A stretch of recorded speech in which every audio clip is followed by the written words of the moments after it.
Welcome to another episode of Cocktails and Canine Conversations with Laurie and Maria. We're so happy to have you join us again tonight or today, wherever you may be. It's nighttime for us. We are here today to talk about something a little different. And this is I'll call it a concept, right, that Maria mentioned to me quite a while ago. And I don't know how it's possible because I've been in the dog industry forever, but I have never really heard of this concept that Maria mentioned to me. Maybe I made it up. Maybe. Well, but if you did, you're a genius. It makes sense. Mm-hmm. So, and that is that dogs are fast thinkers or slow thinkers. Mm-hmm. So we're going to kind of dig into this for a little bit today and talk about it. Mm-hmm. So what does that mean? Fast thinker, slow thinker. So when you think about people, okay, let's just take dogs out of the equation off the bat. You think about people and you have some people based on their personality that are like just go, go, go, go, go. Yep. You can't slow them down. That's me. Yes, this me. One, right? Then you have some people that have to think about it. They have to process things. It may be a great idea. Yeah. This one's going to run with it with her hair on fire. Yeah. The other one's going to go, It's going to go, let me just think through that for a minute.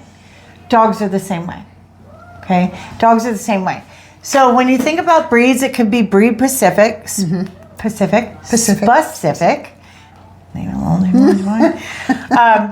Or it could be just the way the dog is. It could be just their personality, just the way they were bred, whatever. Part of their breed. Absolutely. Could it affect? Absolutely part of the breed. Yeah. When you think about, and I bring up a Malinois all the time because everybody knows a Malinois. They're fast thinkers. Oh, God, they're 15 steps ahead of their own brain. Yeah. So if they're running, they're already flipping off a wall. They're, they're already catching the rabbit. They're already doing all this stuff before they even get there. Yeah. Whereas the thinker is going to be like, let me think about that for a second. I need to plan the perfect way to do it, how I feel about it, and how it's going to end up. They're the planners. Yeah. So fast thinkers and slow thinkers, just think about the dogs that you've always experienced. If you've had multiple dogs across your life, I used to have poodles, I used to have toy fox terriers, now I have a Vizsla, now I have a pit bull bulldog mix. Totally different. My Vizsla, fast thinker. Fast thinker, sure. She's always ahead of herself. Do you find it more with hunting dogs? Absolutely. Right, that they're more that fast thinker kind of mentality. Those dogs are the ones that need trained to wait to stay. Because their brain is already chasing the duck, the bird, the rabbit, whatever, the deer, whatever they're hunting. The pit bull that's lazying on the sofa here. He's completely out. Now he's older too, so that makes a difference. When he was younger, he was probably a little bit more of a fast thinker. Yeah. So age plays into this too. But when you think about breed and you think about those dogs, like I've had dogs that I've taken to Lowe's, and they're like so excited and they're bouncing off the wall and they're sniffing everything and they're doing all this stuff and their brain is just going. And you can see it. You can see it in the dog. Yes. The wheels are turning and they're processing and they're taking it all in. And sometimes that's way harder to train because you got to slow that brain down. Well, and I was thinking that as you were talking about the Malinois or the hunting dog, they're both dogs with a really strong drive. Correct. That need a job, that are they're more successful, they're happier, they're healthier if they have a job and a purpose. Versus the dog that just wants to lay on the sofa and doesn't really need that. Right. So the fast thinkers are the dogs with drive quite often? A lot of times. Not always, though. But not always. Okay. Not always. I've had several clients that I've walked in and maybe it's a shepherd or whatever, and I'll walk in and the dog's looking at me like, And I'm like, oh. They're taking it in and you're a slow thinker. Yeah. Whereas other maybe shepherds just run right up and they want to see me and they're like, hey, what are you doing in my house? But some of them are thinkers. Okay. I have a client right now who is a shepherd that she just can't figure it out. And when I went there, I was like, you know what? She's a slow thinker. She has to process it. to feel safe. Okay. She has to understand that she's safe. So what does that mean where we're concerned? Right. So a slow... Hi. This is my fast thinker right here. You can't really see her on the camera. Well, a little bit over here. But what does that mean for us? That means if we have a slow thinker, we need to slow it down. We need to give the dog the ability to look at what they're looking at, trust it. We're not freaking out, so the dog's not going to freak out. Right? So if you've got a dog that needs that, then do that. Bring your own energy down. Like it's hard for me because I'm a slow thinker, but I have the ability to fast think if I'm or to overthink. Right. I think we all do that. Yeah, we overthink. Oh, and when we're overthinking, sometimes like we don't think. Yeah. When we're overthinking, we don't think. And the dogs are the same way. Yeah. So if we can give the dogs the ability to kind of slow it down, and we just kind of go, you know what is that? Yeah. You know, and I match talk to the their dogs energy. a lot. Match their the energy. Bring it down. Allow the dogs to trust you. You set the tone. Regardless if it's a fast thinker or a slow thinker. If it's a fast thinker, when you're training, go. Train it, go with it. So right? You need to move You're ready. So you need to move a little faster. You need to move faster to get that training going. And they don't need as much time then to compute what you're saying. Yeah, they love it. They're learning. They're ready to go. Okay. Yeah, they're ready to go. Whereas a slow thinker is going to be like, yeah. And when you turn in the other direction, they go, oh, hold on a minute. What is that? I need to process. You just saw it. Yeah. You just saw it. You just walked past it. But when you, again, we did a video on change. So when we talk about change, when we turn directions with a dog, they may seem the exact same thing. And all of a sudden it's something new. Yeah. Because they have to process it again. Sure, and well, it might be new to them, and not to change the subject, because I could do that easily because I'm a fast thinker. But to change, if you change their environment slightly, the same thing that they saw before might be a different context for them. Absolutely. And they would have a different reaction to it. Yes. So, yeah.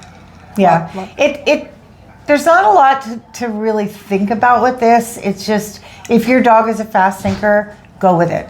If your dog is a slow thinker, go with it.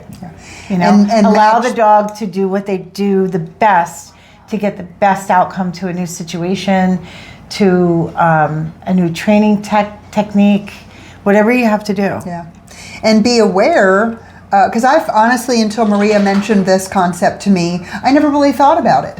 But it does impact how I look at my dogs now. Because some of them, like I have a crazy little French bulldog that I just adopted 6 months ago, and his brain never stops. He is certainly a fast thinker. He's ahead of himself. He is. Yep. And I have to slow myself down because I'm also a fast thinker. So I can impact his behavior because of my reactions. So I have to kind of dial it in a little bit to help him. So I have a question for you. If you've watched these videos and you've ever watched Playful Pups, you've seen Tater. Yes, Tater. So tell me what you think Tater is. So Tater's a Cane Corso. She's 101 pounds of big smushy love. She's beautiful. Big smushy love. But she is a Cane Corso. So she is a guard dog. Got breed and personality. Yes. I would consider her a slow thinker. I do too. I would consider her a slow thinker. She processes, she looks, I can see her thinking and her little wheels in her head turning. And so if you push her, what would she do? If I push her, she wouldn't do anything. If I push her. But I notice even with my husband, who she knows and loves, that she can be very reactive to him sometimes, right? And that guarding instinct comes out. But with strangers, with new people that come into our house, her inherent breed is to guard. And breed has a lot to do with it. And she does, right? She does. And then she's really, I can see her like watching people, and That's a slow thinker. Yeah, just thinking about, who is this person?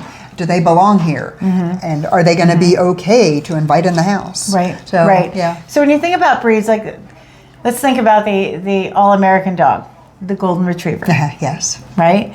So they're wiggly and they're like, hey, and they want to jump on you and want to love on you. Golden retrievers typically are fast thinkers, right?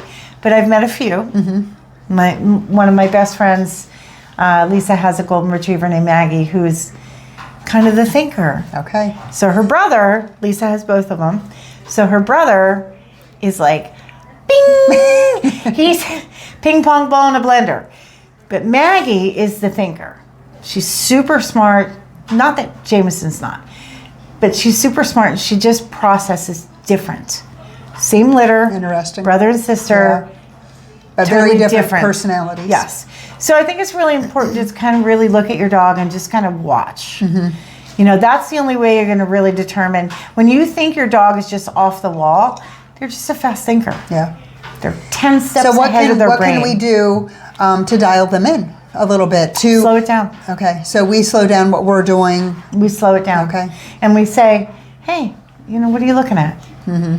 You know, have a conversation with your dog. Talk to your dog. Let your dog feel comfortable that what they think they need to respond to, because they're doing this, they don't really need to respond to.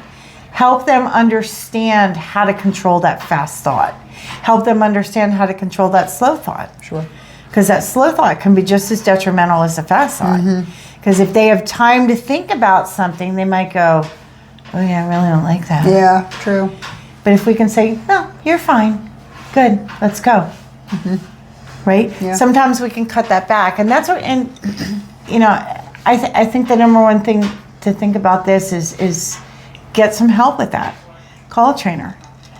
Even if it's one session, just to help them kind of guide you through that. Right.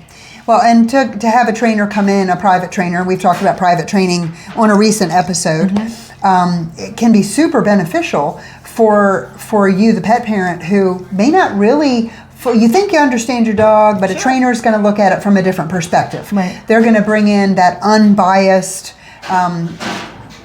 concept, what am I trying to say, the unbiased knowledge that's not tainted, like we get tainted of our own dogs and their behavior. And we also sometimes compare to old dogs that we've had. Right, oh yes. Well, Definitely. my dog was so calm before, my golden, Yeah. and this one's crazy. Well, yeah, an old thinker and you got a fast thinker, you know? Yep. I mean, it's just different, and a lot of people do compare to old dogs, and you just can't. It's not fair to the dog, it's not fair to you. Right. And you have to meet your dog where they're at. Right. You have to meet your dog where they're at. You have to do what you can do to help your dog be the very best dog possible and to set them up for success. You know, we talk about that a lot, you know, from a Playful Pups perspective. And a training perspective. And a training perspective. Yeah. We want to set the dogs up for the greatest amount of success so that they can live happy, healthy, fulfilled lives. Yeah. Yes. Yeah. So And we want that. You know, we have I personally believe we have 4 responsibilities. We have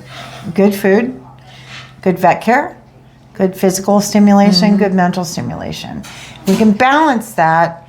We can help that fast thinker balance it. We can help the slow thinker balance it. Right. But we have to understand, we have to look at our dogs and we have to say, okay, I get you. You're a slow thinker. I'm going to let you process.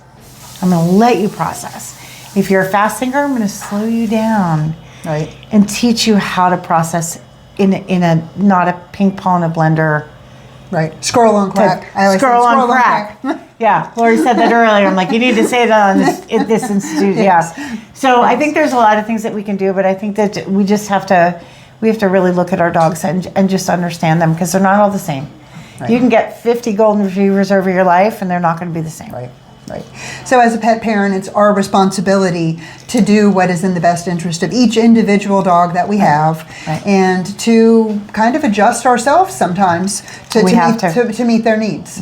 So we are going to wrap up this episode of Cocktails and Canine Conversations. I am a fast thinker, and I'm thinking about dinner. Yes, and I'm a slow thinker, but I'm still thinking about dinner. So we're going to go. Cheers. Make sure you follow us on social media. Check out both of our YouTube pages and subscribe, and take a look at our social media channels also. And we would love to welcome you into our community, and we look forward to seeing you next time.